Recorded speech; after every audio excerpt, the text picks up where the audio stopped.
Welcome back, everybody. Hope you had a good break. And welcome to the first of our panel discussions. This panel discussion is called Next Level Professionalism, Integrating Professional Snowmobilers with Established Snow and Avalanche Communities. I'm feeling like I should be wearing something on my head, which will become apparent as we introduce the panelists here.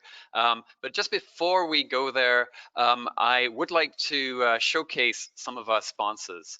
And for this panel discussion, we're showcasing a few sponsors. We've got MND, we've got Avalanche Canada, and VSSW. And I'm going to show the MND sponsor video. You may have seen us play it already. We're going to play it just one more time. And at the end of the session, I'm going to show the Avalanche Canada and VSSW videos to close out the session here. So please enjoy this video by our sponsor MND, world-class snow and avalanche experts, one partner, many solutions.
So there we go. We also saw a bit of the ISSW 2020 video that was produced to showcase the in-person event that we were hoping to run this year, right now, in fact.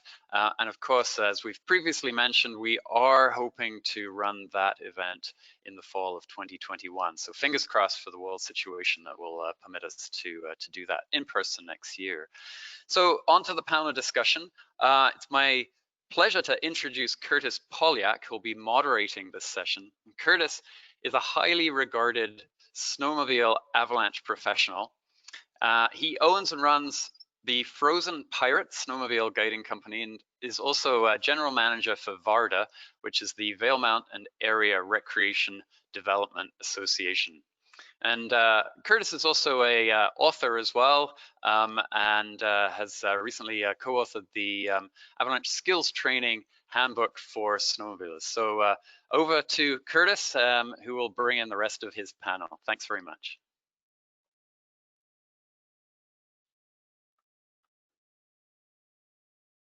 Thank you very much, James, for that intro. I think everybody can click on their mic or their videos here.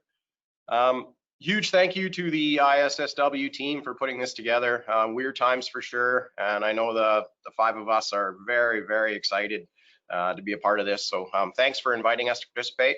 And we're missing one here. There we are. There's Duncan. So we're very excited to chat with you guys over the next hour and a half. We've got we're going to be led by your questions, so we're hoping for some great engagement, and we're very excited. I'm going to start off by introducing our panel here. We have Steve Scott. Steve is a CAA Operations Level 3 forecaster and a guide with Great Canadian Snowmobile Tours. We have Martin Borg. Martin started Safe Ride Sweden to help educate mountain sledders in Sweden about avalanche safety. He's also a forecaster with the Swedish Avalanche Forecast Service, and he's been sledding since he could walk, and likes to talk a lot about birch trees. Duncan, we have Duncan Lee here. Duncan hails from Lake Tahoe, California. His life revolves around the mountains, but with a very strong focus on the winter and the backcountry. He works with ARI on the motorized curriculum advisor. He's also one of their pro instructors and an instructor trainer. Owner and operator of Let's Ride Adventures, and he also a lead instructor for Mountain Riding Lab and the Sierra Avalanche Center. So many hats. Shelley Ferguson, welcome Shelley. Shelley is a professional guide for Carl Kuster Mountain Park.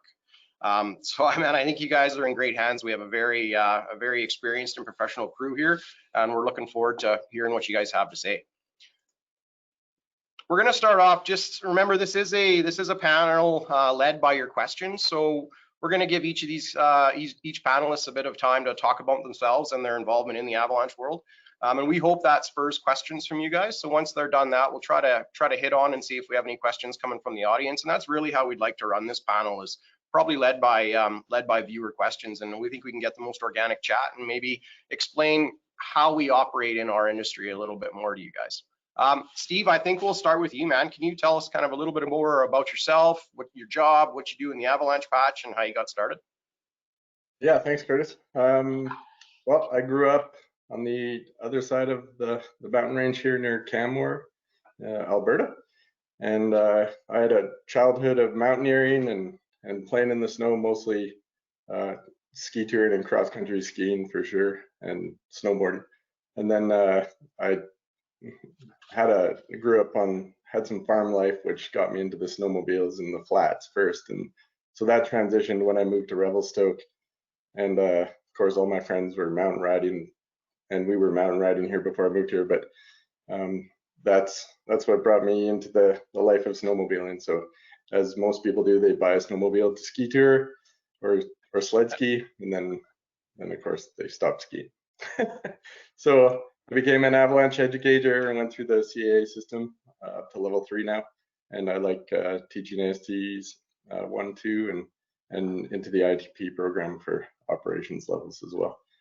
And yeah, so I'm a full-time guide and operations manager at Great Canadian Tours, and I've been here for going on 15th season now. Awesome. Thanks, Steve. Martin, let's move on to you, man. How's life over in Sweden? Tell us about those birch trees and your life in the Avalanche patch. Well, I started up as a flatlander, riding outside the village or town of Östersund. And around 2010, I started mountain riding, progressed into realizing that I was getting into troubles. If I would continue that path, I would be in maybe one of the numbers. But Chris Brown, American Canadian, he showed me the good way and the right path, and showed me that I needed further education. A small Avalanche awareness day wasn't really good enough, and from that on it progressed, and I started to see how I was going to get my education in Sweden. Very hard as a sledder because there weren't any courses at that time. So that led me to, well, I need to get myself educated, and I went to Canada to get that education. And from there on, I tried to educate Swedish snowmobilers and working with the forecast service here and trying to navigate those nasty birch trees that pops up from under you and drags you down. So, and I do a lot of guiding as well. And as I said, kind of avalanche awareness days, because that's the only thing the Swedish sledders are interested in. So. Awesome. Thanks a lot, Martin. You know, I think both of you guys have mentioned the industry training program or ITP program already. Just to quickly kind of address that, that's for people maybe not familiar with it. That's the Canadian Avalanches Association kind of professional training school. So when we use that word ITP, that's what we're referring to, not the public recreation side, but the more professional level training. Shelley, tell us about Ckmp, Karl Kuster Mountain Park, and what you're doing around there. Well, same as most people, I started sledding because I was a skier and wanted to find better lines, and then realized how hard it was to operate a snowmobile. So that's the beginning of it all. But for sure, I've been with Ckmp since 2008, so I've definitely seen the evolution of the change. You know, we were a bunch of core snowmobilers that were had great terrain knowledge, and we had taken our ITP level 1, and we got stopped by a wall. It's difficult to get that mentorship. It's not that direct line like the skiers have. We definitely struggled with getting mentorship. Luckily, there's people out there that, you know, like a Chris Brown, for us, me, Jeremy Hankey, or an Ian, that helped us along that path. Luckily that we have that, and that's kind of where my path is. I'm trying to build a curriculum for our up and coming tail guides to help them with that mentor process, so it's not such a difficult hurdle to be able to get into the professional snowmobile business. Oh, I agree. It's interesting that a lot of us came from that skier, snowboarder, two-planking background, moved to the sledding world. We moved from a background with a ton of mentorship and then kind of went into one that we might struggle with some mentorship. So hopefully we can chat about that later on. Duncan, let's hear about life down in California, man. Well, actually, life in California isn't smoky today, so that's a good thing. But yeah, just like everybody else here, I started out skiing at 1.5, went through that entire thing, snowboarded, got a snowmobile, got into the backcountry, and made a lot of bad mistakes with no education. And then the Sierra Avalanche Center reached out to me. I had started a athlete career in the snowmobile industry, and I was kind of roped into avalanche education because there just wasn't a ton of opportunity for snowmobilers. So that snowballed, pun intended. And nowadays I work for AREA. I help advise on the curriculum for motorized users. I train instructors. I do professional training as well. And lucky for me, I had a mentor who loves to snowmobile named Travis Spice, who has been an avalanche educator for a very long time, and an observer, and does a lot in avalanche education. So he's kind of guided me through the process and opened a lot of doors, and then it's made me realize what a need there is for the motorized user. And that's brought me all over the world. And specifically working in Canada, well, sorry, not working in Canada, but working with the Canadians on trying to bridge the gap and see if there's a way to have some sort of standardized setup. Nice. You know, we're all in the realm of acronyms, but Duncan, maybe let us know what area is there. So AREA is the American Institute of Avalanche Research and Education. And it's a little bit different down here in the States as it is in Canada. Canada has the CAA and the United States has the AAA, the American Avalanche Association. They set out the guidelines for what education and forecasting standards should be. And then there's different people that create curriculum. And that's what AREA does. AREA also trains our instructors with a much more intense kind of training, I guess. But you have to do more courses to become an AREA instructor than you would to just build a curriculum and have it passed by the AAA. So AREA is a pretty large nonprofit organization now that employs a ton of folks, and it's a pretty awesome kind of peer review process to everything that we put out. Awesome, awesome. You know, I think this, we've got almost 400 people watching. You know, I hope everyone loves it. I hope they benefit. We've got a pretty amazing panel here. I think we'll try to run right to the floor now and see if we can get this thing fired up. Talking sleds. Brent, do you have any questions from the floor as of right now? And, you know, we're encouraging people to use that raise your hand function. So anything on the floor, Brent? We currently have no questions from the floor right now. We could probably draw one out. We have a couple happening in the chat box. So I'm going to hand it over to Olivia to bring one out of our chat box.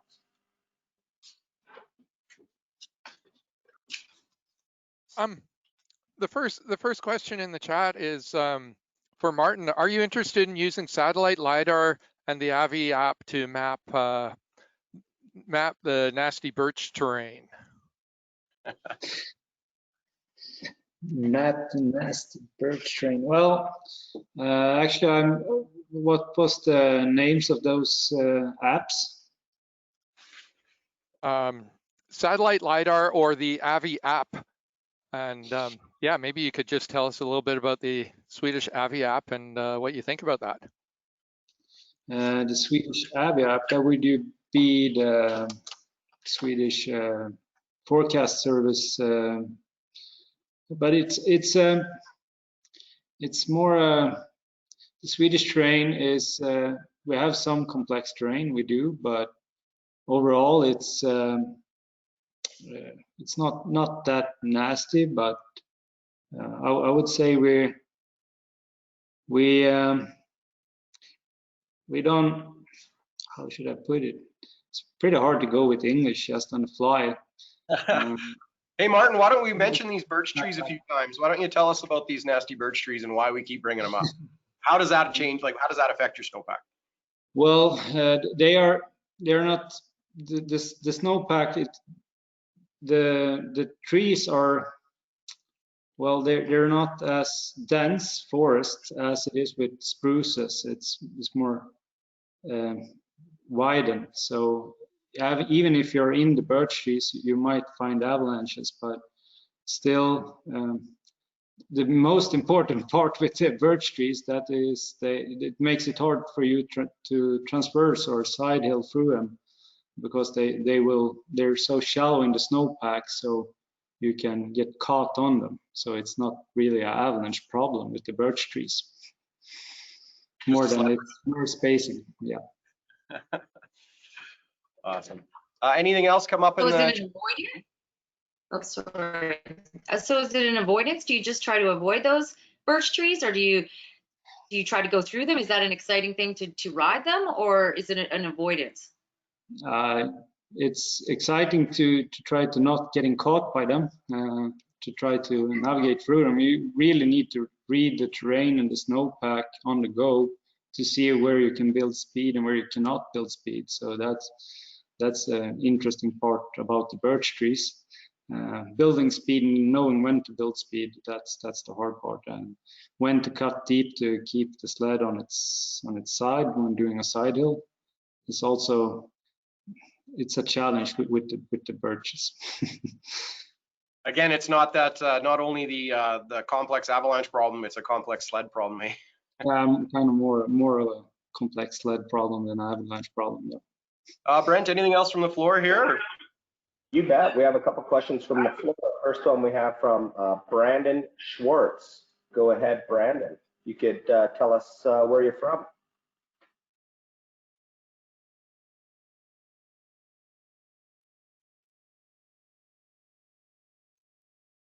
Brandon, remember you might have to unmute your microphone.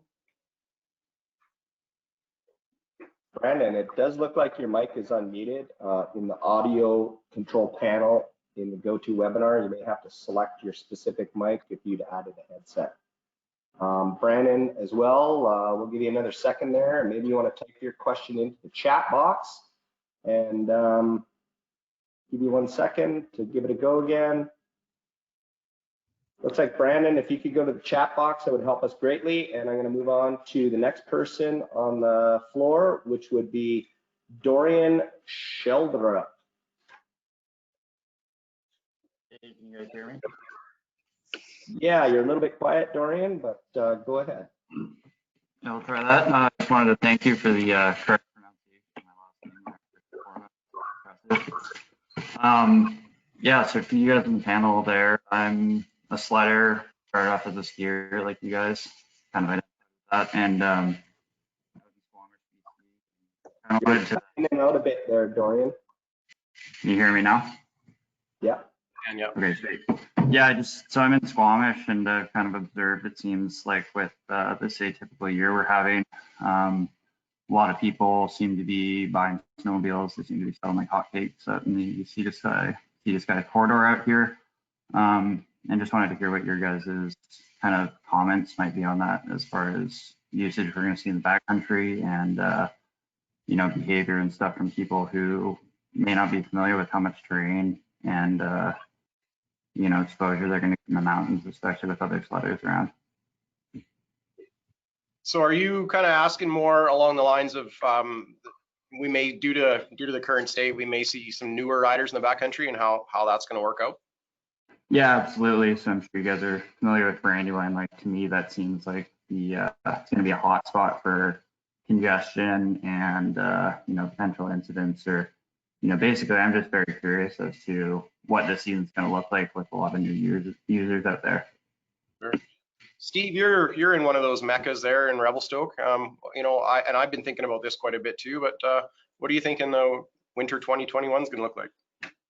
Yeah, it's I also wear the hat of I'm a search and rescue manager in Revelstoke. So this is I think all through the province there's a bit of concern about even just how we saw a huge influx of new mountain bikers this summer just due to the world situation. So I think you're right to be concerned about a bunch of unexperienced people buying snowmobiles and realizing how quickly they can get into danger.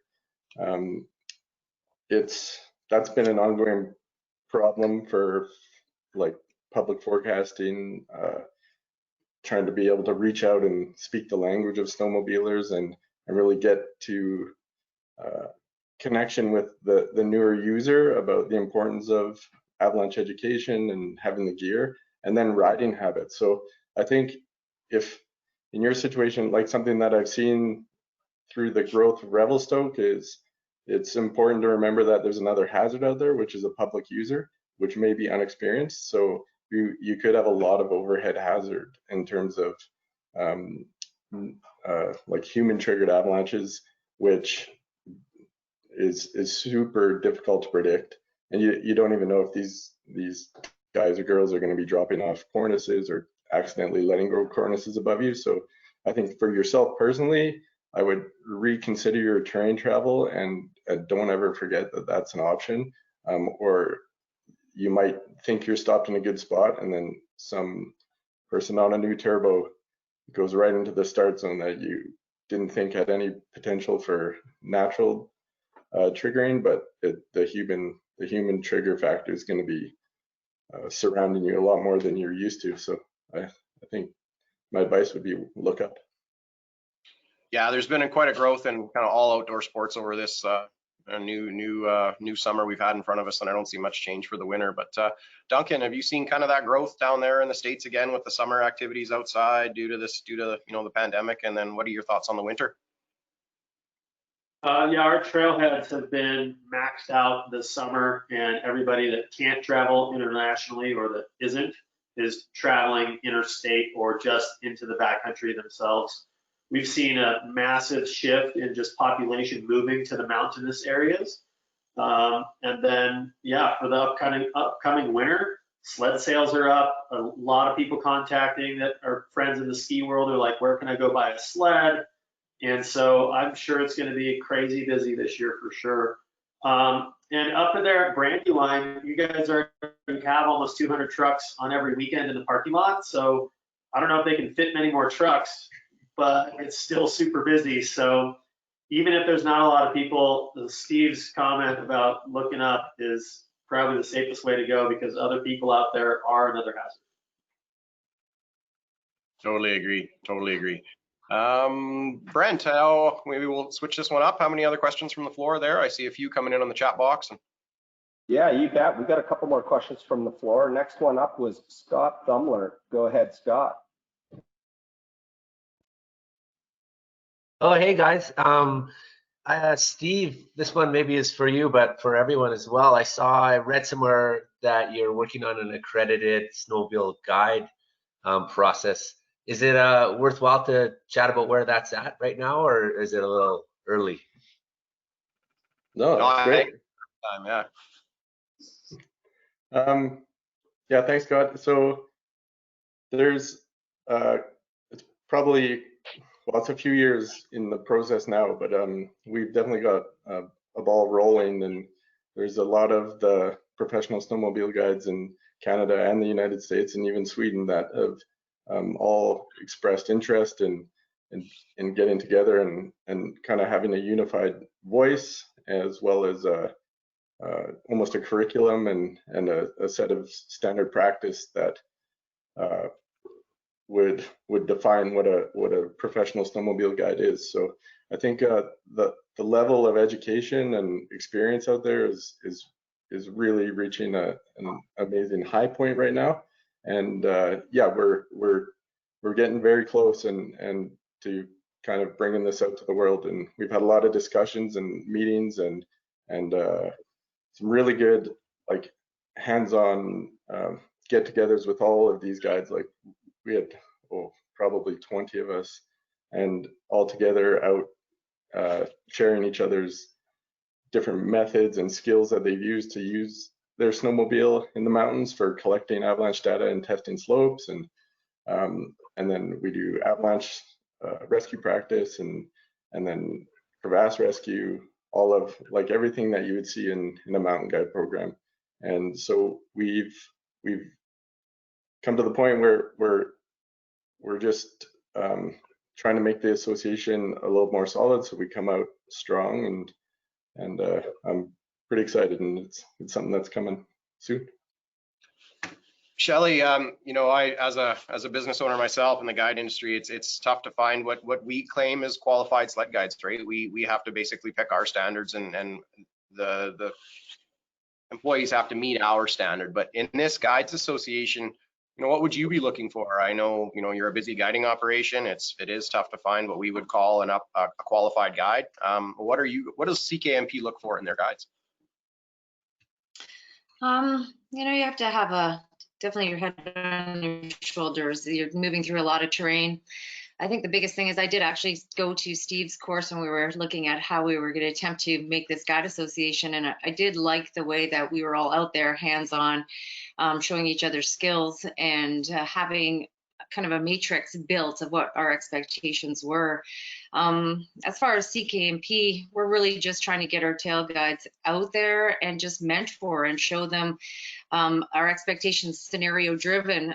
You know, it's time, and that's what we all struggle with, is time to get out there. It's nice to lean on people like a Jeremy, where they are willing to take our tail guides or people that are up and coming and help mentor them through just being out there and digging a pit next to them and saying, hey, this is what I see, is this right? You know, we're really just trying to work with people that are really gung-ho and want to put the committed time in, and we're willing to put the committed time in as well. It's just a big matrix of stuff. Right now, Duncan, there's a question here, kind of came from the chat box that's relating to this and part of this curriculum.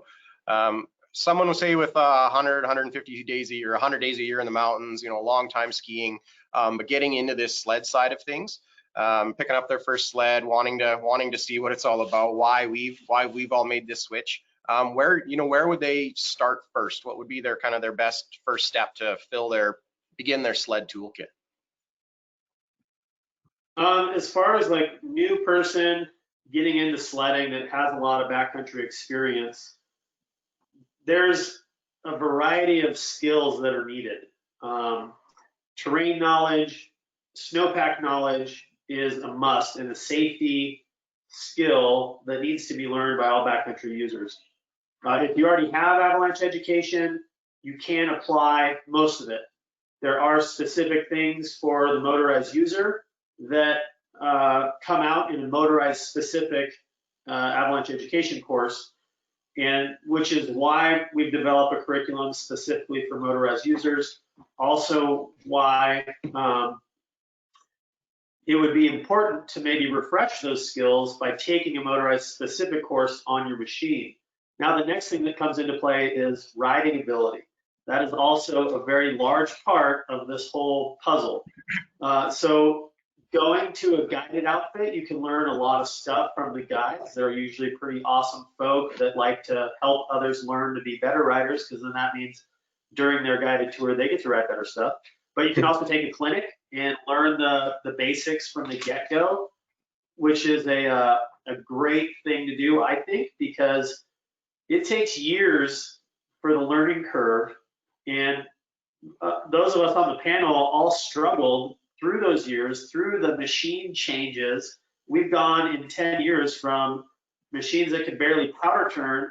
Now the machines are insane and an extension of your body. And so just that alone, the basic skills needed to navigate terrain is so much better if you take a lesson, basically. So there's Avalanche education specific for motorized use, and then riding skills. Yeah, I'd have to really agree with that. We have the AST1 up here in Canada, right? Your entry level, your AST2. We get people that really want to jump super quickly from that AST1 to the AST2, or AST2, we're actually traveling quite a bit on our sleds. And while their Avalanche skill might be ready for their AST2, their sled skills aren't. So it's just like we need to be a proficient skier to do this properly, and we need to have our sled skills too. Martin, what are over in Sweden is there any organization dealing with snowmobile specific education, maybe anything that's related to guiding out there, permitting, that type of thing? Yeah, we do. Actually, we're in the same process as here in Canada to try to get a guide association going. Not really there yet on the free riding side of things, but on the Avalanche side, we have the Svelab, and it's pretty much the same as the AST courses.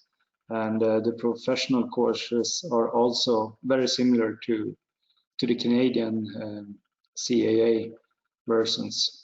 So we really copy paste more or less from Canada on that side. Awesome. We'll do one more here from a list, and then I'll go back to the floor. But this one I think ties this one up pretty good. It's from kind of Grant Statham. He gave a pat on the back for beginning the talks of this guides association, but also addressed how many professional guides do we have up here in Canada, for example, North America, and then also what might be a limiting factor right now for entry to guiding for a snowmobiler to move up in their professional Avalanche world and maybe become what they want to be a guide. Steve, let's start with that one. So how many guides, professional level guides, do you think we have up here in Canada? And then what would be some barriers that new coming guides might face? Right. The number of guides, we're definitely, I would say professional guides near between 50 and 100. Especially if you're using like the new matrix we talk about, which is kind of a minimum level of an operations level 1, with a 90-hour first aid and then some rope experience, kind of as a general skill set. We're definitely probably nearing 100. Nearing 50, but the difficulty is the availability for the professional level courses offered to snowmobilers specifically. So I would say that's the biggest hurdle to overcome, is just getting an operational level course and then getting mentorship from the multiple level 2s in order so you can build up and take your level 2. Because I think in a perfect world, every snowmobile guide would have a level 2. Despite there's some of these girls and guys out there guiding that have so much experience and they don't have a level 2, and they're really well qualified to travel through the mountains and super professional in what I see, and they're just kind of waiting for the opportunity to get into that level 2. So it's building though. Like every year I see like at least 10 more new level 2s appearing in the snowmobile world, and it's amazing, and that's what we're trying to do. Yeah, just so we don't get too far down a rabbit hole here, because I'm sure that question will come up on something you mentioned up there with basically the level 1 and the first aid, and probably clarify that, you know, that would be under some sort of, you know, supervision, right? So under a team, Yeah. under a team process. Yeah. Yeah. We've talked about kind of as the starting matrix, if you're a level 1 with 10 years of mountain riding, and then you're under the supervision or at least mentorship of a level 2, that would be somewhere that we would consider someone in the association as a big junior guide, if you want to call it that. I have a feeling Brent probably has a pretty good list now. Brent, you got anything from the floor you'd like to share with us? Yeah, we got a couple folks on the floor here. The first one up is Ricard Lilgren. You can go ahead, Ricard. Yeah, hi guys. My name is Ricard. I'm a sledder and filmmaker from Sweden. And Duncan already touched a bit on this. And my question is about curriculum and education. And obviously there's a lot of differences, but what would you guys say is the biggest difference for us sledders in comparison with skiers, snowmobilers, or extreme snow angeling in regards to training? Love it. Love it. Let's start with Duncan on this one. Ricard, good to hear from you, buddy. Yeah, so the main difference, like the biggest thing is the way we use terrain navigation, terrain management, group management, and just how we travel through the backcountry. We hit every elevation, every aspect, all within a few minutes. So for us, it's constantly changing, and we need to gather a ton of information on the fly and really be in tune with what's going on around us and the clues that nature is giving us. So to gather that education takes somebody who kind of understands both sides of it, of what you're doing while you're on the machine, and then the scientific background of formal education. So to put it all together, you got to really be on your toes and thinking quick, depending on the day's hazard. So the biggest difference really is that we're using the backcountry differently than human-powered folks. And so to get those specifics, formalized education is a must. Shelly, you have anything to add to that? Kind of that difference between the snowmobiler-based education versus maybe the current ski-based education? What are you missing with your with people that are coming up to your operation? Well, I agree with Duncan. We're just traveling through so much terrain and so many elevations, and I think it's not just seeing that the information's there, but it's recording that information and learning how to record what we're actually seeing. And I think that's, you know, we all feel that we're touching the snow so much, but now what's the information that we're going to have value out of it? And that's a super important part to it. I agree. And, you know, in our pre-talk about this, we kind of chatted about, we do collect so much information. You know, we can do so many hasty pits, wall checks, layer checks, hand tests, slope cuts. You know, by the time someone gets their shovel out, we could have done several, and we might even be on a different aspect. So I agree. It's finding a standardized way to somehow convey the amount of information that we get. As people that are operating sleds at a very high level, I don't even think half of them understand how much information they are gathering. And I think part of any curriculum, any teaching that's going to come down the pipe really needs to address how they're going to relay that data onward to better forecast, you know, better mentorship, you know, and better sharing of information out there for sure. Barriers. Let's go to barriers. You know, what are some of the barriers for getting snowmobilers into professional avalanche education? Martin, let's start with you over in Sweden.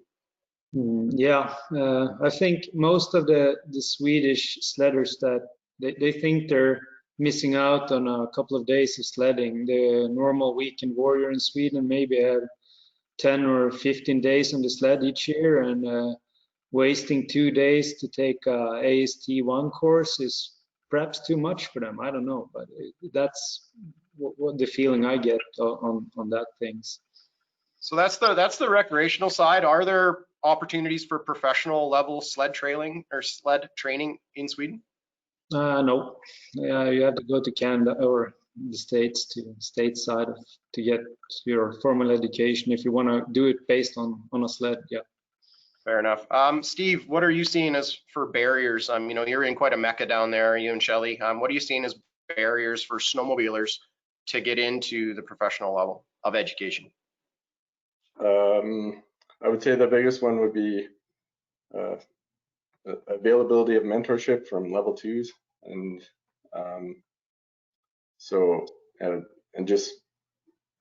then basically the availability of courses put on by the CAA. So and it is a time commitment too, and it's, I think, a cultural shift that is happening, but there needs to be a little bit more understanding that it is important to put the time in, and it is worth it. Like that week out of your life, as you're saying, Martin, feels like a commitment, but once you do it, it just opens your eyes and you learn so much faster in the mountains. So I think the shift that's happening and has happened is people understand the value of these courses, and with mentorship that becomes even more apparent, which is why it's so important. I agree, and I think, you know, one of the challenges of the mentorship is that we're still quite young. This mountain snowmobiling has only been around for, you know, maybe 2 decades. You know, the mid 90s, sleds were starting to get into the backcountry far, and then now it's booming quite a bit. And our sport is quite young, so there isn't a lot of mentors out there specifically from the snowmobile world. So we either have to look to that ski world for mentorship or keep trying to build mentors within the snowmobile community. And I think that's really what we need to try to do. And that's where the CAA, the Canadian Avalanche Association, might find challenges, is with those ITP programs, is simply even finding those qualified mentors and instructors, right? So, you know, we urge everybody out there to try to help out as much as they can. Brent, anything from the floor there? Oh, sorry, Shelley, go ahead. You need that diversity as well in the group to, you know, to have that diverse dialogue to figure out how to be able to achieve these mentorship programs. You know, it's not just overnight. We really need to start the conversations. I agree. Yeah, I agree. Yeah, it seems like it's taken a while, but it's not something that can happen overnight, that's for sure. Go ahead, Duncan. So talking about some of the hurdles for professional track that we see in the States, actually, one is having not the client base, but the people looking to take the professional track. If you've been a snowmobiler and you're trying to take snowmobile specific courses, there have not been a lot offered in the past 10 years compared to human powered track. So just the base knowledge to have to enter a Pro 1 course, there's not a lot of people out there that are ready to take it. So trying to get that built first, then you can get people into the pro track, and then they can continue their education through that. So it's kind of this long evolution that has only just started. You mentioned we're pretty young in this entire thing, and we really are. There's not that many professional level graduates at this point. Yeah. Brent, we'll try to run to the floor for anybody in line there. Excellent. We have Mark Staples from the floor, please. Go ahead, Mark. Okay, excuse me, is this working? Can you all hear me? Yeah. Hi, so I'm just curious. I'm calling from down here in Utah, at the Utah Avalanche Center. And trust me, I would rather be on a sled any day. There's sometimes weeks that go by that I don't put my skis on, and I'm totally okay with that. In fact, I'm usually pretty psyched. I think in a lot of ways, a sled is the ultimate forecasting tool. It's kind of, you're on the snow, you're touching the snow, but you have the mobility of maybe almost like having a helicopter, but you're touching the snow all day long. So it's pretty cool that way. The thing I'm curious about, and to get input from all of you, is I'm a little biased, but I feel like there's a huge knowledge base and depth of experience from people who trigger avalanches on a regular basis, whether it be ski patrols, DOTs, or other groups like that. And I even feel it myself as I've moved away from that. Of sometimes lose that sense that those folks throwing explosives every day get. But what I benefit from, because I can kind of move back and forth between all the user groups, is and in my professional setting, is that I interact with those groups a lot. I can throw on skis and go out with a ski patrol and see exactly what they're triggering. And so it just feels easy for that knowledge and that experience to kind of trickle down from essentially we'll just take ski patrols, for example. They're on skis, they have friends who are skiers, they do ski-based events, and so that knowledge can kind of trickle down informally. And even to what Steve was saying, it's a little easier for those mentorships to build among common user groups. And those mentorships are key. So I'm just wondering, like, how do we get that knowledge from one user group of pros to another user group of pros in the areas where you all work? It's definitely, like Duncan mentioned, I think there is a chicken versus the egg problem. You kind of want to offer these pro level classes, but at the same time you need the demand, and they have to kind of go hand in hand, because ultimately you gotta make money. You can't just offer these classes and put them on the calendar and have no one show up. But then if there's no class, no one can take them. I mean, just some things we've worked on in Utah, and I see Al Richards is on here, which is cool. Is we've really worked closely with the Utah Snowmobile Association, and they're pushing an education curriculum, and we've had just like this panel discussion at the Utah Snow and Avalanche Workshop. We've had sort of motorized breakout sessions, and I think for us ultimately it's about trying to integrate all these users together. It's hard to really force something formal, but if we can get, it doesn't matter who you are, a skier or a snowmobiler or whatever, but when we bring these user groups together, I feel like there's a better chance for that knowledge and experience to kind of trickle down. I'm curious for all of you, where you live and work, what seems to be working and what seems to need to be done further. Mark, that's rad. Thank you so much for kind of laying that out there. I fully agree, and I see where you're coming, and it also matches another question we had from our chat bar there of how do we merge the professional level sledders with the professional level avalanche world. I'll hit on this one a little bit just to start off. I think I took the second ever snowmobile-based ITP program offered by the CAA, dating myself a little bit there. It was quite a long time ago. And I, like you're mentioning there, I fought hard to try to gain. I think you're talking about the industrial side, a lot of the industrial side of the avalanche world, and we didn't have that a lot back when I came up. There was a lot of volunteering, a lot of trying to prove yourself that you You could manage alongside a skier, but of course, or someone else, not a non-sledder. But that meant that I had to either be a proficient skier. Luckily, I was a very proficient split boarder, so I ended up having to volunteer in areas outside of my industry. But I think in almost any profession, you coming up from the bottom, you do have to pay your dues. You do have to start maybe with some volunteering, learning from mentors. You have to go out and seek that mentorship. But there are challenges, because snowmobiling is so young, there are challenges for sure of gaining that industrial side mentorship in our own choice of activity. And then we'll let Steve, you want to chat on that one a bit? Yeah, I think,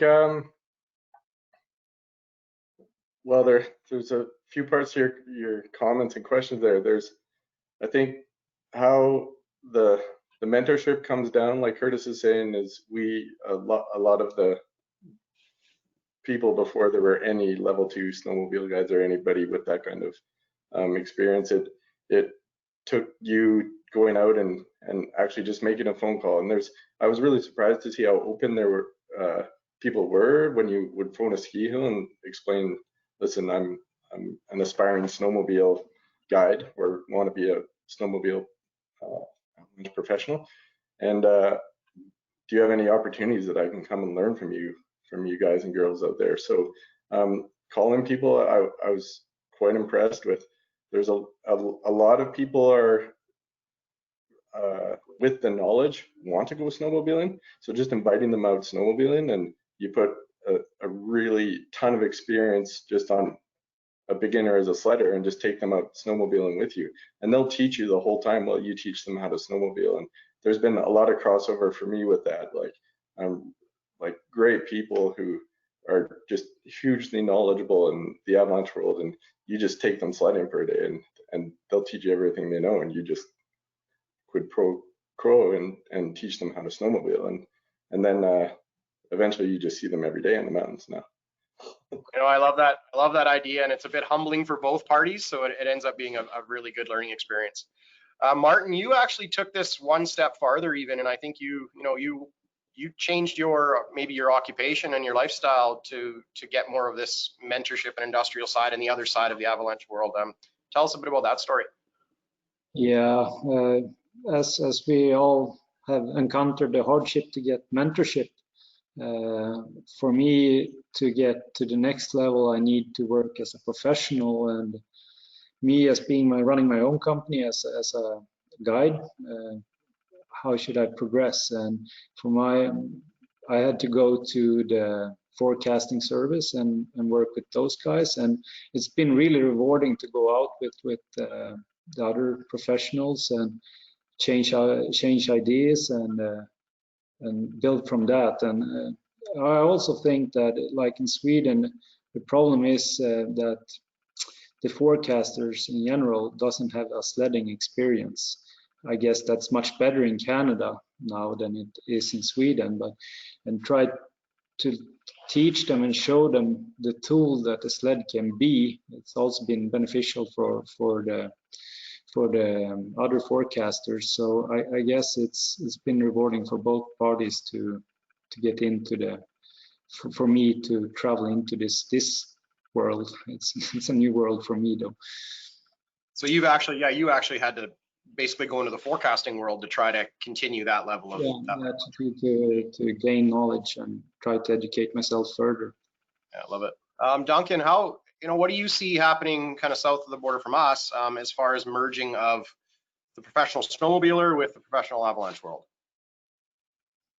I think that we're on a pretty good track. You can see this panel right here is a great testament to that. We're at the ISSW with a voice that hasn't really happened before. And I think that in the professional avalanche world, there's a lot of recognition as to why we should kind of have a seat at the table. Forecasting centers have changed some of their lingo, I guess we could call it, as to what they're putting out so they can address to all user groups a little bit better. A lot of forecasters use machines. our local Sierra Avalanche Center, we provide specific motorized education. Most of our observers use sleds. Some of the forecasters use sleds. I know that Utah Avalanche Center has been a very large proponent for motorized education and knowledge through the past few years, and they've kind of led the charge in some of that respect. So there's the trickle-down effect is happening, and there's way more involvement going on. Some of the information sharing, I think, could be better among professional outfits across the board. I know, what do you guys use in Canada? I'm spacing on the name right now. InfoX. Yeah, InfoX. InfoX is a great platform if you know how to use it and you pay for the subscription, but it seems like it's a really vital tool for information sharing. Down in the States, you know, I'm not very apparent. I don't run a guide service. I do courses, and we share information that way. And we have a instructor network and a provider network that we share information through that way as well. But it seems like there could definitely be a better uptake of information sharing across the board. Perfect. I do agree. Well, and, oh, sorry, go ahead, Shelley. I think the InfoX is a fantastic tool, but you're right. We need to, as Ckmp, we need to contribute to that. But this will be our first year to do that. But it just like Steve said, you know, we are out there helping Avalanche professionals learn how to snowmobile, and vice versa. We're trading back and forth that information, and I think that the ski community is actually starting to see the value of snowmobiles, seeing how many sled cuts they can do, how they can dig a trench in and take a look at the layers in the snow so quickly. Yeah, you know, there's a lot of knowledge there that we could build on the InfoX. It's such a great tool already. Maybe there's another line we can add into there that deals with more of the sledding part that we can understand. There's lots of opportunities, but the InfoX is a fantastic platform. You know, perfect segue. We actually had a comment from the chat box asking about the use of InfoX by the snowmobile community, and you know, I participate on it. Shelley does, Steve does. There are a few other operations in Canada. Martin does. You know, but I don't think there's a lot. But this also comes back to mentorship. InfoX can be very intimidating, especially if you don't have somebody from that industrial background around as you're maybe filling in your report or moving through that platform. It can be a challenging platform to use, and you know, you're also exposing yourself to the very high-end professional avalanche world, which may be coming from where we do has been intimidating from the start. So you know, there is that level of transition there for sure. Brent, what do we haven't? Oh, Steve, are you jumping at the bit there? A little bit. Like Yeah, I think one thing that I'm seeing that's a huge improvement as a trickle-down effect for the information, if it's just even from what's happening in the mountains and how does that get spread. I've seen a huge, there's a really good culture now that's being pushed by Avalanche Canada and the Canadian Avalanche Association up here. So we have the InfoX, with all the professional input from the skiers and the snowmobilers and the cat skiers, heli. And then that's been trickling into the Mountain Information Network, which is a kind of free open source, I guess, available to anyone, which is a informal public version of the InfoX. And then there's amazing push by like groups like Jen Coulter down in the South Rockies and on Instagram, and just putting out this information of what they're seeing every 3 days. And that's creating a culture in the snowmobile world of, oh, I got to learn what these words are they're saying and how they know this. And it actually kind of builds the interest for the snowmobile community to gain more knowledge and take the courses and move their way up. And it just opens the language of snow science up to the rest of the world, and I think that's working super well right now. You know, I really agree. I love them in there. It's such an amazing way to share. I think as professionals, we need to promote more of that. You know, worldwide use of those systems. Love what Jen's doing with those videos. You know, we've been doing videos as well up here for a long time. Just getting that message out is creating that little form of mentorship and putting the Avalanche buzz back into the minds of everybody. Brent, do we have anything new from the floor there? Yeah, we got a few folks from the floor here. We're going to start it out with Grant Statham. Go ahead, Grant.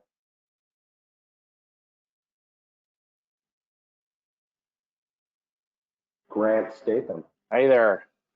You guys hear me okay? Hey, Grant. I think I'm unmuted. Absolutely. Thanks. Hey, appreciate the panel. Really great discussion. Very interesting. But I want to ask a question. I guess I think there's something missing from the conversation. I just want to see if I can put it on the floor here for you guys to talk about. And I only bring Canadian experience to this one particularly. And that's a little bit about the kind of training the CAA delivers. And I've always personally thought of the CAA as avalanche training. And I think what might be missing from the conversation is risk management training a little bit. You know, I know that the CAA, and I don't know this about the snowmobile courses, so perhaps correct me or fill that in at the end of this, but certainly on the ski courses, we learn about avalanche hazard, avalanche forecasting, snowpack, assessments, lots of that kind of stuff. But what's very limited on those courses is terrain and time to travel through the terrain. And I think those are really important parts of being a guide, and that's things like how to actually move people through the terrain. So how do you move from A to B? Do you space out? Do you not? You know, however you would do that, I think that's essential kind of stuff. Things like the duty of care you have towards your guests, limitations, things like that. I think those are really important parts of guiding, and they don't come from the CAA courses. And that's why I'm really encouraged to hear you talk about the development of a guide association in the future, and maybe there's a place where that kind of training could ultimately be delivered. But I just wondered if maybe you could talk a bit about those gaps and how they're currently being filled, or how you might see those being filled in the future. And I hope my question makes sense. I think it makes great sense, and thank you very much for bringing it up. And I think you're right to see the CIA programs are avalanche training. They're not guide training for sure. You know, the other sectors might have ACMG, CSGA, things like that. That's where the idea of the Motorized Association came from. You know, obviously there's a need out there, but you know, I think Steve, you're really well versed to kind of hit on this topic a little bit. How would our guides training program work in high level? What would we focus on? Yeah, well, I think the similarities, and what I've done is just reached out to full ACMG guides that I know, and it's like Martin's been doing, is it's just copy and paste. And there have been snowmobile guides who've learned the hard way of how group dynamics are so important in traveling through terrain and the different methods. So it's different than on skis as well. So coming at it with a background of experience of just sledding with friends, and then moving into guiding and seeing the mistakes you've made in the recreational side of things as you move into a professional situation was super important for my development. And then so in our program, we like it starts with like day one, it's like the preparedness side of things of having like a rescue gear and personal guide pack inventory, and then all the way to liabilities and waiver delivery, super important. Radio communications, in-reach and spot limitations, navigation, whether it's analog or digital, and then emergency procedures, like there's avalanche procedures, of course, guest injuries, guide injuries, because frequently as a snowmobile guide, you're way in the backcountry and and without helicopter support in a lot of scenarios, compared to a heli guide or a CAC guide. And then snowmobiles in their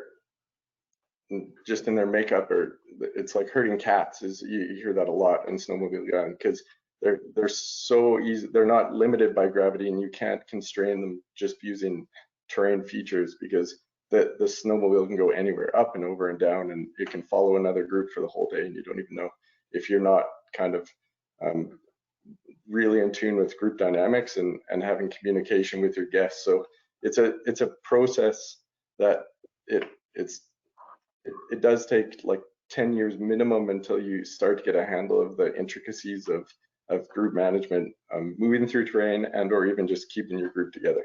So in different scenarios and different types of terrain, we all earlier, like Shelly and I, we were talking about even just, do you put radios on your guests, and how far do you let their leash be? Is it a visual line of sight, or do you let them just kind of have boundaries and go, and as long as they're buddied up? So there's a lot of intricacies in the world of guiding, and it's definitely not talked about in any courses, but I think that's why we're trying to put something together, because people like Shelley and just guides all over that have been doing this for a long time, they understand these complex challenges that really start to take shape when you're out in the mountains and weather comes in and someone's hurt, and do you have the, like as a professional snowmobile guide, do you have the everything set up and ready to go to deal with emergency management? So I think there's a lot of similarities in between the two, but at the same time, there's quite a bit of differences, right? For those of us that are guiding and have, take pride in our operations right now, I think we have a lot of this stuff in place already, but we don't have that one place to get it or to train new and up and coming folks. Right. Duncan, what do you kind of see as the differences between, say, an ACMG versus a snowmobile guide or a motorized guides association? Well, a lot like what Steve said, just going through the process of getting the training that's specific to our sport is pretty vital, especially for a professional working snowmobile guide. It's interesting, you guys mentioned, I didn't know, but you said the CAA doesn't have some of those in place in the ops training or the pro track.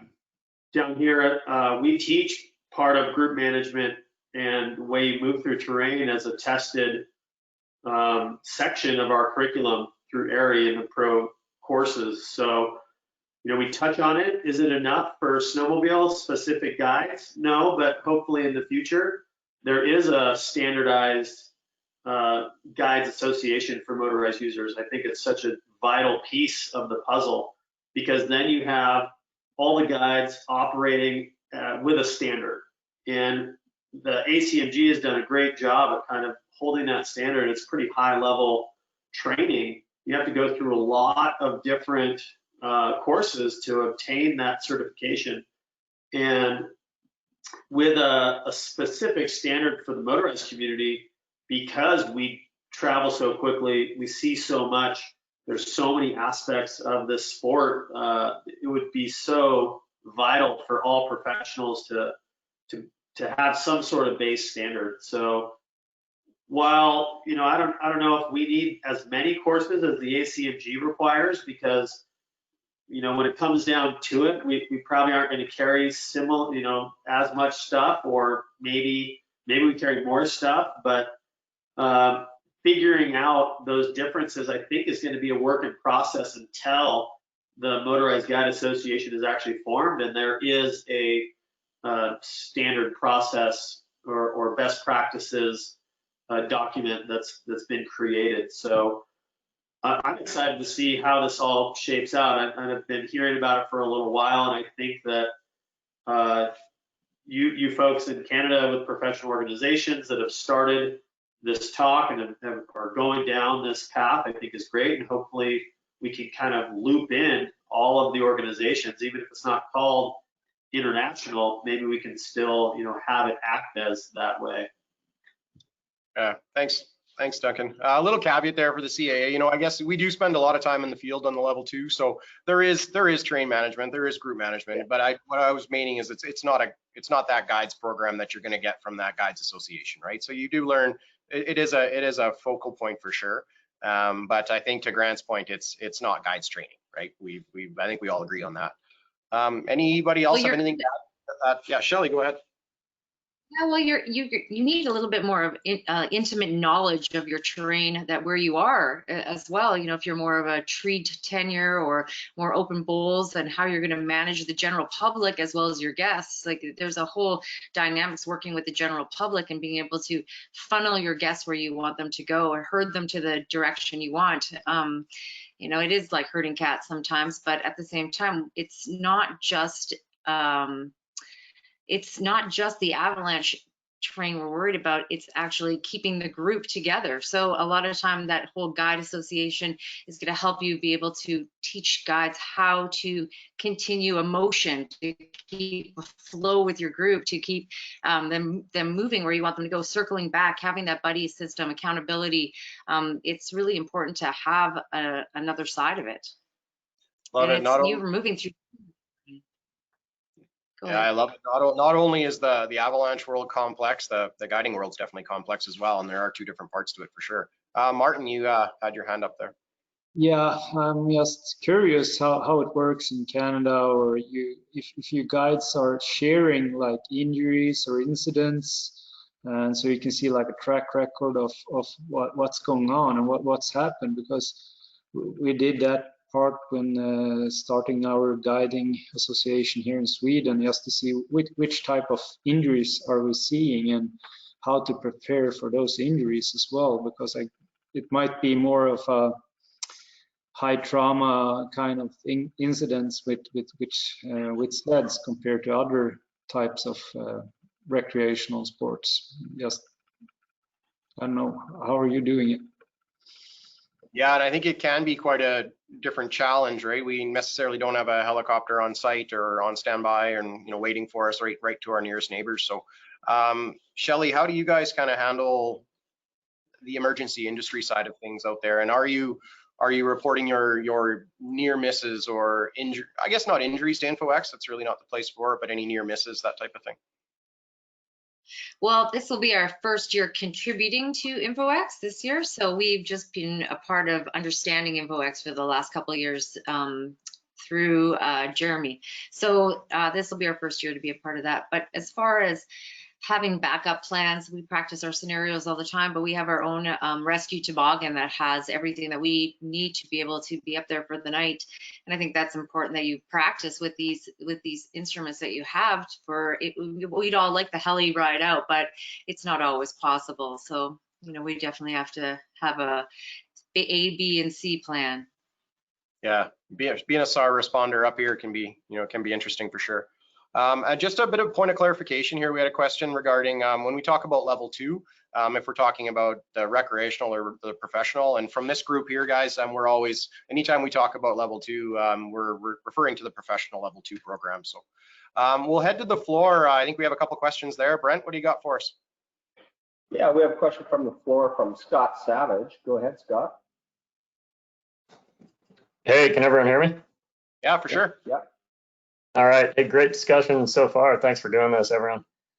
So I have a question for, I think, some of the Canadian folks. It's similar to Mark Staples and some others' questions so far, but down here in Idaho, around the Sawtooth Avalanche Center where I work, and in the US in general, we see a fair amount of motorized versus non-motorized user disagreement and conflict at times.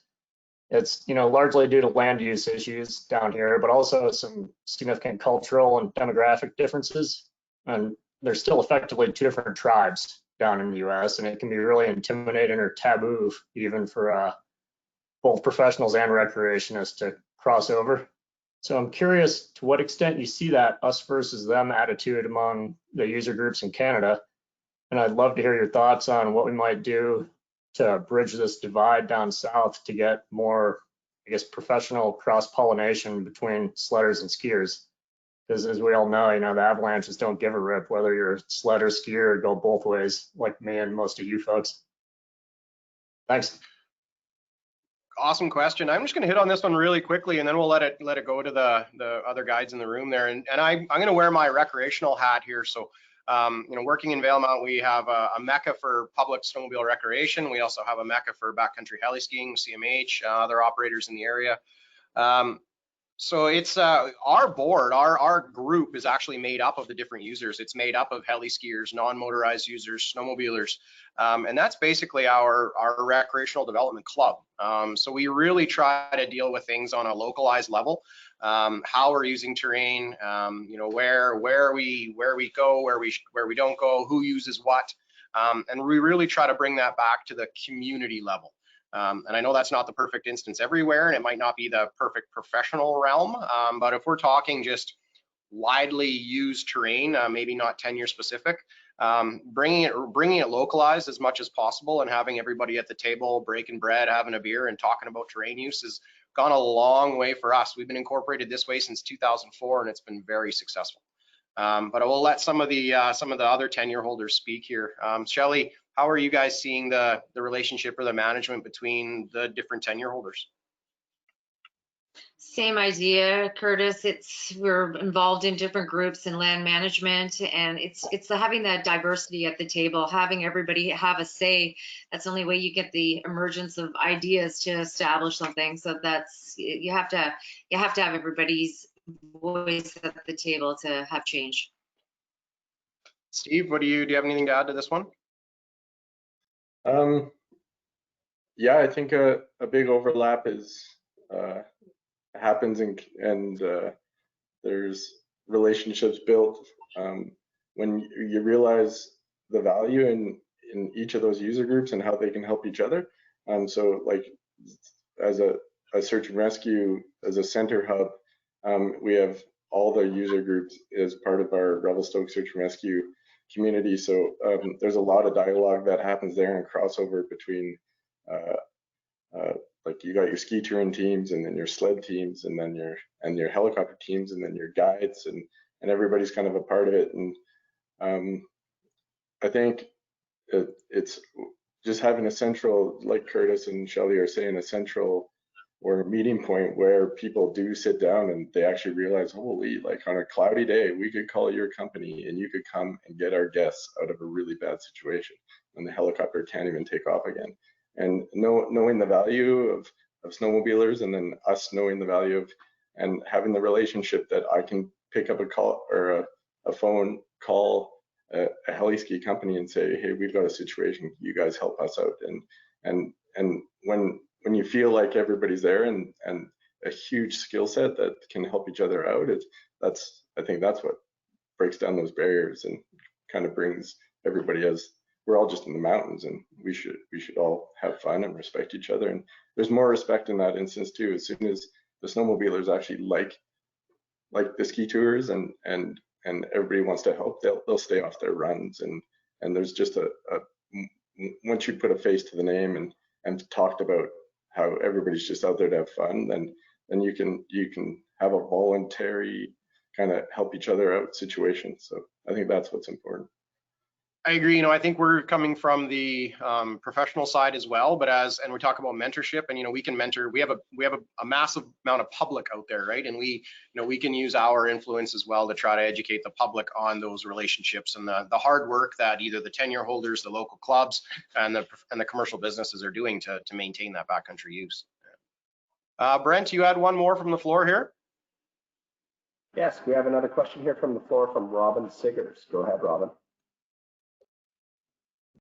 Hi guys, just listening to your discussion about creating a snowmobile guides association to some extent and creating credentials for this massively expanding recreational group of users.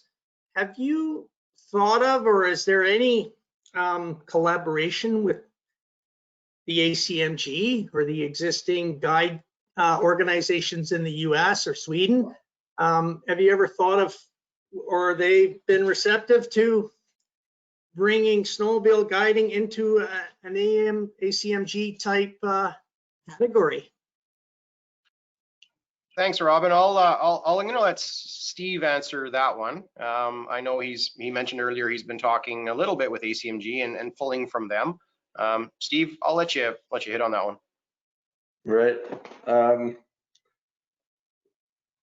would say it's a struggle for the ACMG to kind of open their arms up to the mechanized, or sorry, motorized world of mountaineering. But there are some mentors who've come out of the woodwork and that are full ACMG guides and or at least ACMG ski guides that have been helping us out, and they understand the importance and the different aspects of the entire program of the ACMG and how we would have to incorporate them into a snowmobile guiding world. So yeah, there's some individuals who are being super helpful and mentoring us through the process with like skill sets and a curriculum of what should be included when we're going to sign someone off as a full motorized mountain guide. So it's more on an individual basis than I reached out to the ACMG, but I've not got a lot of high level support for like association mentorship. Yeah, I guess on that, Steve, we really hope for that mentorship, but I don't think it's ACMG we'd hope would help this group grow, but I believe our group needs to grow from within. We don't need ACMG to create snowmobile curriculum. I believe that would come from within, but mentorship on how they've been successful and how they've run such an amazing organization would be extremely beneficial to our program here. For sure. You know, we've got a few minutes left. Brent, are we have anything else from the floor? Can we jump right into another little topic here? We currently have no questions from the floor, so you guys can go ahead. There was a bunch here up in the chat box, but you know, I'm going to kind of move into something maybe a little bit differently that we haven't really focused on too much. We've talked about terrain and how we use terrain differently. You know, I'd like to talk maybe, because I don't think this group might fully understand how we might collect data, how we might collect data differently moving around on our sleds as guides, as just, you know, professionals in the backcountry. Duncan, you know, let's each try to pick one. What's your favorite snow assessment tool that you can't do on a set of skis that you're doing on your sled? So one of the things that we teach in our motorized education courses that would be a little more specific motorized is, you know, the quickness at which you can identify layers. We're looking for the basic hard over soft. So our track is large chainsaw that can dig deep into the snow fairly quickly. If you know how to utilize the machine, you can do this on a lot of different aspects in a few short minutes. Or you go up to your buddy that just got stuck. You jump in the track behind them and you stick your hand in the snow trying to identify layers of concern. This is such an important and quick, easy tool to identify and actually look at the snowpack. Yeah, our machine just disturbed the hillside, so you're not getting any like first-class data, but you are getting your hand in the snow and you're able to identify maybe what the forecast was talking about or what you were forecasting in your operation, and you can at least see what's going on, and then you can make a decision from there what relevant obs you need to gain next. So I think the quick track check is one of my favorites because it's so easy, so fast. You can jump aspect to aspect in a few minutes. You know, we gave you the easy one there. I think you hit the nail on the head. That's definitely a favorite. Martin, tell me something that we can do on, or that you do on a sled that you might not be able to do on your ski day for snow assessment, snow testing, you know, information. Well, when I do my observation rounds in the mountains, they can be 70 or 80 kilometers, right? So, and just when passing by a appropriate safe hill to do as a test slope, just cut it. Depending on how the snow is, I dig it deeper or less deep and try to see which loads they react on, or if there is any reaction. So sled cuts, I would say, is my go-to on the go. If we're more than one out, you can just stop and you do your body system. You see your friend coming against you maybe, or when going to your friend and stop, you can look back and see how did the snow react, or did you feel any settlements? Did it slide? Well, what's going on in the snow? So I would say the sled cut. Yeah. Shelly, do you have a favorite tool that hasn't been mentioned yet? Sled cuts for sure. We're sled cutting everything all over the place. I think that there's a misperception in the fact that we can't feel the layers in the snow. That the sled is like an extension of your body, and you can feel every nuance change, zipper crust. You can feel where that layer is if the sled's sitting on top of it. You can dig down beneath it. It's quite a tool once you become very close with it, and there's a lot of ways to use it, especially sled cutting, and digging that trench is number one, and just taking a quick look at the snow. And you know, and I've actually just taken my probe out more so than I've ever have too. Once that's decided where the layer is, you know, it's really good to be able to take that probe out and do a little bit more. But yeah, it's the sled is an incredible tool to gain a lot of information over a lot of aspects and a lot of elevations, sled cuts. Totally agree. And I think what may not be understood about our sled cut is it could be your typical ski cut, you know, you're downhill across the start zone. But we can also really control the amount of pressure we put on that slope, right? We can, with our throttle, we could move fast, we could move slow. When we're moving quicker with a little less input, you know, our sled is lighter on that snowpack. When we slow down, really use our throttle, we can get really deeper to some of those deeper persistent weak layers. And, you know, we can put a lot of stress on that snowpack for sure. Steve, I know you've got something we missed. You know, could you add to this sled specific tool that we have out there? Yeah, well, I don't even know how many lugs are on a track, but that's a lot of little 3-inch shovels with a whole bunch of horsepower. So the moving snow around with the track is something I do a lot. Even if I'm above cornices, sometimes I've backed up to cornices and just get on the throttle heavy, and you can put 300-400 pounds of snow over the edge of the cornice to see if you have any pockets of instability underneath the cornices. I use them also. I'll back up to cornices and cut on 2 sides of a cornice, so you have 2 holes, and then loop a cord of lead over it, tie it to another sled on the other side, and all you do is drive away, and you've cut a huge cornice off. So 2 sleds are tied to a tree on one side, 1 sled, the cord lead under, and drive away, and you can cut monster cornices in about 6 minutes. It's huge. It's endless what you can do with snowmobiles, and it's easy. I love it. It's just, you know, it's just different. We all love snow. We all use it. It's just a little bit different. One quick last question. We're going to have to shut down here. We've got about 2 minutes left. And this isn't an easy one to answer, but, you know, I'm going to throw it out to Duncan. You know, in this professional world, in this professional training, when we're looking at generalized training versus motorized specific training, what's kind of the most important part of the curriculum that you believe is sled specific, must be taught on the sled? You know, we kind of taught this at the beginning, but it's terrain management, kind of mixed with group management as well, how we move through terrain as a group. And there's so many variables because we're on these machines that your group can kind of herd cats or be the cats in the herd and just kind of disappear, go wherever. So how you work as a team and the terrain that you're given to ride through for the day is it's number one. I mean, you need an understanding of what the snowpack's doing, and then you can apply it to that terrain. So there's just so many moving parts of it all, but if you do nothing less than how to move your group through the terrain at hand safely, then I would say that would be the number one thing that you have to experience on a sled, because we do it different. And I'd also say due to the amount of coverage, that's huge too, right? You ski touring in your 4 days on the snow, you're going to cover 100% more on your sleds. Yeah. That's a big difference there. Looks like we're getting kicked off, man. That was so fun. We thought we couldn't fill an hour and a half. I bet you we could fill 3. So big thanks to you guys out there, and thank you all of the panelists for participating. Everybody who sent in their questions. Sorry we couldn't get to them. Someone wants to see a video of your sled managed cornice cut, Steve. So you owe Melis Cody a video. He wants a link. James, go ahead.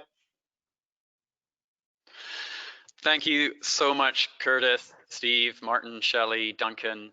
That was absolutely fantastic. I really appreciate that. And also thanks to all of the panelists, the participants that put their questions in for that really stimulating panel discussion.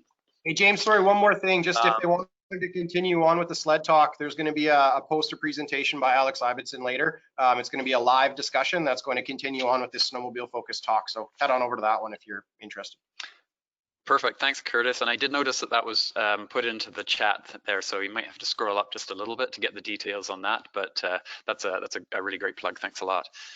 So I'm going to wrap this up shortly, but I did promise that we would show another sponsor video, and again, you know, the sponsors, we can't thank them enough. You know, they're so vital for making events like this happen. This is a sponsor video from Avalanche Canada, and Avalanche Canada is the home of public avalanche safety in Canada. There's also a short little film by VSSW, and VSSW provides innovative solutions for avalanche control. Thanks again, everybody.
Okay, so we're going to close this session now. The next session starts at 12:30 Mountain Daylight Time, and that session is entitled Engineering and Education. One thing you can do during the break is to browse some of the posters by going to the posters tab on the presentation website. And once again, you'll have to rejoin the GoTo webinar after this session is closed in order to come back into the next session, and you can do that using the Go To Live button on the presentation website. Thanks again, and we'll see you after the break.